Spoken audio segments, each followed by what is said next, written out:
Pawpaw, Sammy, and Allenburg here. This morning, I want to thank my subscribers.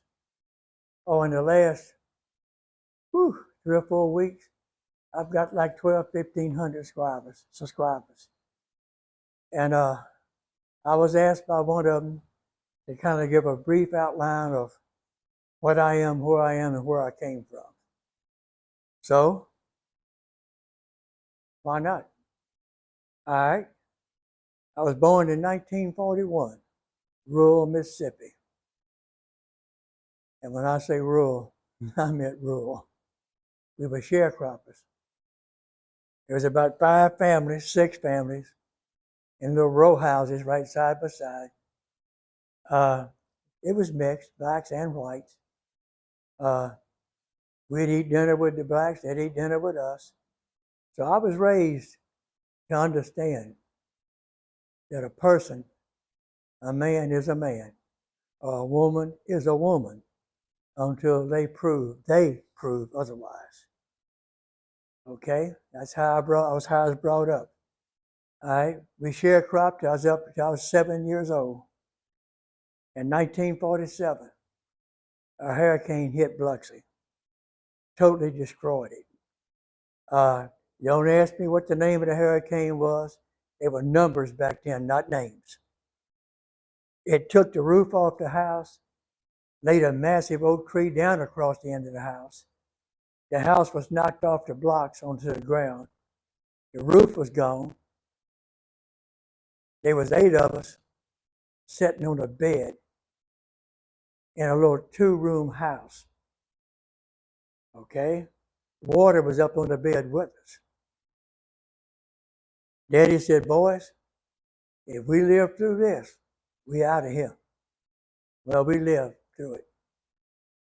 Luckily, lost everything. I mean, totally everything. We walked out with the clothes on our back.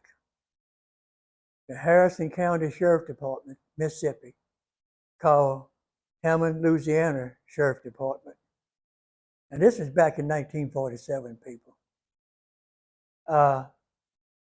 Hammond, Louisiana Sheriff Department found my grandfather and told him that we were safe, we were all alive, but we had lost everything. He had an old Dodge car. He literally took an axe and chopped the back half of the car off. Right behind the driver, he chopped the roof, took the doors off, took all the body off. I mean, just left the frame, the body. When you sit down in the driver's seat, there was open space behind you. The roof extended back about a foot past the driver. He put a piece of plywood on that frame in the back. Drove to Biloxi to get us. Most of the roads then were gravel or dirt.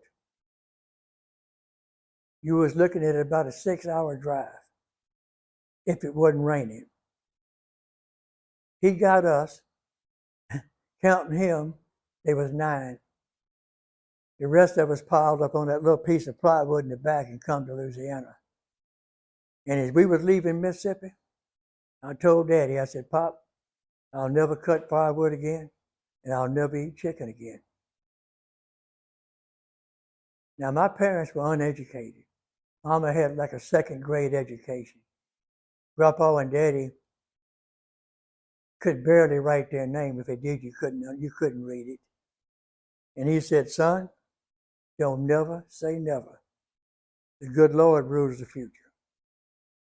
And true enough, I have cut firewood and I have eaten chicken since then. Rarely, but I have done it. Now, my grandfather and Daddy's idea on life was, son, if you can write your name and you give a man a day's work, you'll never have to worry. You'll always have work. Well, that's the one thing I could do was work. I was 12 years old in Baton Rouge, working 40 hours a week, riding a bicycle, delivering groceries in the neighborhood, making 30 cents an hour, and going to school. I managed to the midterm in 11th grade, and I just said I quit. I've had enough. And I went to work full time, different places. The A&P, grocery, you name it, odd jobs, helping construction workers on the side, whatever I could do. All right. In 1960 or 61, I met my wife, Barbara. I call her Bobby. That's all I've ever called her was Bobby. We got married in 1962. We are still married, and I'm an extremely happy man. She's a typical woman, but I love her to death. Couldn't live without her, and baby, she knows it. So anyway, talking about the hard work. When I got married, I knew I was going to do something to support a family. I started going to school at night. Actually, before we got married, I was going to night school to get my diploma. The day we got married, her and I, my mama and her grandmother as witnesses, in the Baptist preacher's office, I had to go to school that night and take my GET test to get my high school diploma. I did, and I got it. Okay? Never had a honeymoon. We had each other, period. I got that high school diploma. I went to work at a grocery store chain that sold out years ago, was bought out years ago. I worked as a stock clerk. I worked there about 3 or 4 months, and then they had me ordering for the store. To make the order for the store. Okay? They opened a new store in a nearby town from Baton Rouge, close to Baton Rouge. And they came to me and said, we want you to go to that new store, set it up, get it ready to open, and make sure everything's right. So I went out there and helped stock the shelves and order material and talk to the salesman and open the store and whatever they needed, janitorial, whatever they needed. Well, 2 days before the store opened, the owner walked in and said, you're going to be the assistant manager. Well, now that was a shock. I definitely was not looking for that. Okay, I made assistant manager. Now, you can ask anybody that knows me. I'm easy to get along with. I've never caused any trouble. I just never backed down from any trouble. And you're young and stupid, y'all. I mean, a lot of people have been there, especially you old timers. All right. I enjoyed the work. But if you ever worked in a grocery store or any department store, people come in there in a bad mood and they're going to take it out on you. I don't care if you're just mopping the floor. You don't make the rules. You have to live by them. All right, they'll come in there and start screaming and cussing at you for no reason. Well, I can't handle that. The first time that happened to me, I called the store owner and I said, Mr. Elmo, 2 weeks notice, I'm out of here. Well, they offered to make me manager. I said, no, 2 weeks notice, I'm out of here. I've worked outside all my life. I do not want to work inside anymore. Went to my father-in-law. He was a charter member of the Ironworkers Local in Baton Rouge, Louisiana. And I asked him to help me get a job. Well, he was from the old school. Son, I'll get you one job. If you can't cut it, it's your problem. From then on, you get your own job. You're gonna make it on your own, or you're not gonna make it. Ironwork's hard work. All right, he got me a job. He wouldn't lie. All you iron workers out there, that's one of the hardest physical labor jobs in existence right now. So anyway, I got my first job, worked my heart out, was exhausted, but I did it. From then on, I had no trouble. Some of the local hands out there saw me on permits, saw me working, talked to me, said, come on, come go with us to the next job. I said, I can't. I don't have a referral. Don't worry, we'll get you a referral. And from there, I went from punk and steel, eventually worked my way up to foreman. then general foreman, then superintendent, and eventually an interstate company out of New Orleans, based out of New Orleans, Louisiana, contacted me and wanted to know if I would become their general superintendent, covering parts of Mississippi, Louisiana, and Texas. And I did, because it wasn't quite far enough I could come home at night. Okay? After I got into that, we was on a job site with Chicago Bridge and Iron, and I got familiar with their superintendents and all. A couple of months later, one of the old superintendents retired, and I got a request from Chicago Bridge and Iron to be their superintendent to cover the southern part of the United States. And my answer to that was, thank you, I'm honored, but no. I will not leave Mama and the kids. I'm going to stay home where I belong. Look, I've had offers to work in Brazil, Australia, South America, Canada, Mexico, and I've turned every one of them down. Because we were working out of town when my oldest daughter was going to start school. And Bobby came to me and said, look, Sam, school starts in 2 weeks. I'm going home and put her in school at home. And I said, I'll drink to that. I went straight out to the job. I was working for CB&I as an iron worker in Memphis, Tennessee at the time. I walked on the job and told the superintendent, hey, bud, mail my check. See y'all next time. We come back to Louisiana. And my people, I've been here ever since. Now, like I said, family is everything. That's how I was raised. If you don't have family, you don't have anything. I've had people tell me that we'd be talking about family and they'd be bad-mouthing their brothers or daddies or uncles about if they got in trouble, nobody would help them. And I'd tell them, look, friend, I got a brother in California. I got one way down in West Texas. And I guarantee you, if I pick up that phone and say, bud, I'm in trouble, they coming, friend. They coming. It don't matter if it's money, whatever. Lawyers, money, fighting, it don't matter. They coming. That's the way we were raised. We didn't have anything but family. Now, fast forward. I decided, let me see, it's been 20-something years. Now I'm 83 years old. It's been 20-something years ago, I decided, okay, I'm going to retire. I've had enough. So I retired, got on the Medicare, Medicaid, whatever. Ask Bobby, she can explain all that to you. I don't even pay attention to it. I wasn't on it 6 months. Pancreas cancer. Now that was bad news at the past, people. Pancreas cancer. All right. So I went through the treatment, Whipple surgery, part of my stomach, part of my intestines, gallbladder, half my pancreas, all gone. Well, recovery was rough. Now, I'm not going to lie to you.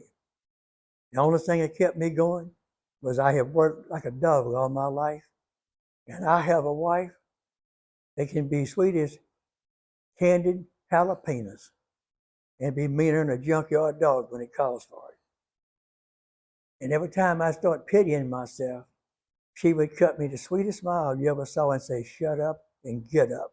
I'd be damned if I'm going to let you sit there and die. So I shut up and got up. Hey, I'm in top shape, people. I'm at 83 years old. We do yoga in the mornings. We go to the club and walk. We just returned from Hawaii, I don't know, 4, 5, 6 weeks ago. We got back in town last week from Universal Studios. We'll be going to Arkansas in a couple of 3 or 4 weeks. And I don't even know what that woman's got planned for next year. I'm scared to ask. But, like I said, when you reach our age, it's so easy to sit in that chair and say, oh, Lord, I ache. Because, Lord, I do ache. Now, but I found out if you stretch every morning, walk every morning, you're going to feel better. But to get on with the story of my life, okay, I retired, fought the cancer, won. Oh, I forgot to mention, when I was ironworking, been ironworking about 8 years. I had both hands crushed, caught in steel. Fingers don't bend, nubbed off. They were going to amputate these 6 fingers. When Mama got to the hospital where I was at, they had knocked me out. I was unconscious. They had done put me to sleep. And the doctor told her, "We need you to sign these papers. We're going to have to amputate those 6 fingers." That would have left me with this. Barbara, her daddy was an iron worker. He got hurt bad, had steel plates in his leg. They was going to amputate his leg. And basically the same thing.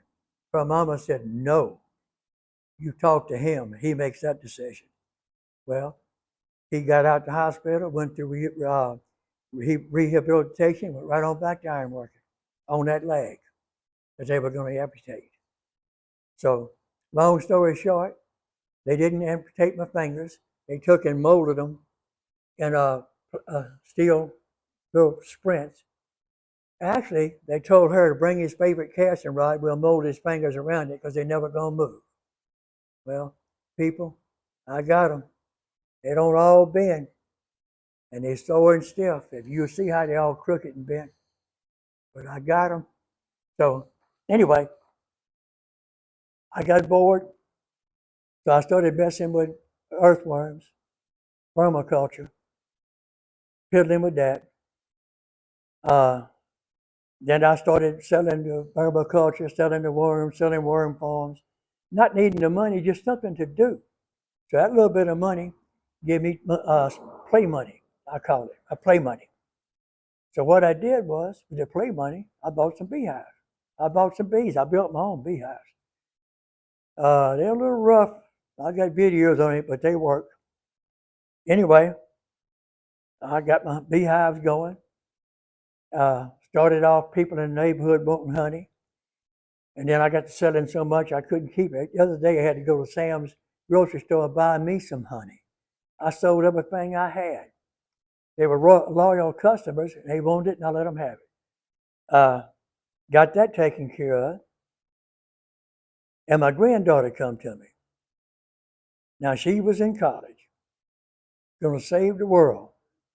If you got grandkids or young kids, you know what I'm talking about. They're going to save the world. Papa, we got to do something. I said, "Whatever, baby." I said, "The only thing I know about is raising worms, feeding them newspaper, cardboard, food scraps, and keep all that from going to the landfill." And that's why I started raising red regulars. I have fed those worms over 2 or 3 years. I would guess 50 to 100 huge garbage, big black garbage bags full of shredded paper. I'm not even going to guess cardboard. I mean, literally truckloads of it. All of that goes to my worms, not the landfill. All right? Turns it into the prettiest black dirt you ever seen. So that's how I got into the worms. Now, right now, somebody said, "Okay, make videos on your worm bed." And I did. And it went over pretty good. But for a year and a half, I stayed, I don't know, 6, 7, 8,000 subscribers. And then I did a video on my ironworking tools, my old ironworking tools, how you customize them for your use. And when I did, it went viral. I had 1,487 views on one short. Ironworkers change people. When I was in ironwork, you didn't have man lift. You climbed those steel columns. It was hard, brutal work. And I'm going to do another video on how I customize my sledgehammers and all to drive the drift pins. All that's coming in the near future. But other than that, that's why I started going on YouTube. Right now, I've got 22,000 subscribers and climbing. And I just want to say thank you. It's fun. It's a hobby. It's fun. I got money ties. I'm making money. Mama and I travel. YouTube helps pay for it. uh, living a good life. And to your old timers like me and Bobby, yeah, you're going to ache. Oh, yeah. Get up in the morning so sore you got to almost get on your knees to get out of bed before you can stretch out and move. It happens, but it's up to you. If you keep getting out of bed on your knees and stretching, it gets better. If you don't do it, it gets worse. Now, all I got to say is thank you, people. I appreciate it so much. Like and subscribe. Pawpaw, Sammy, and Alley Bug.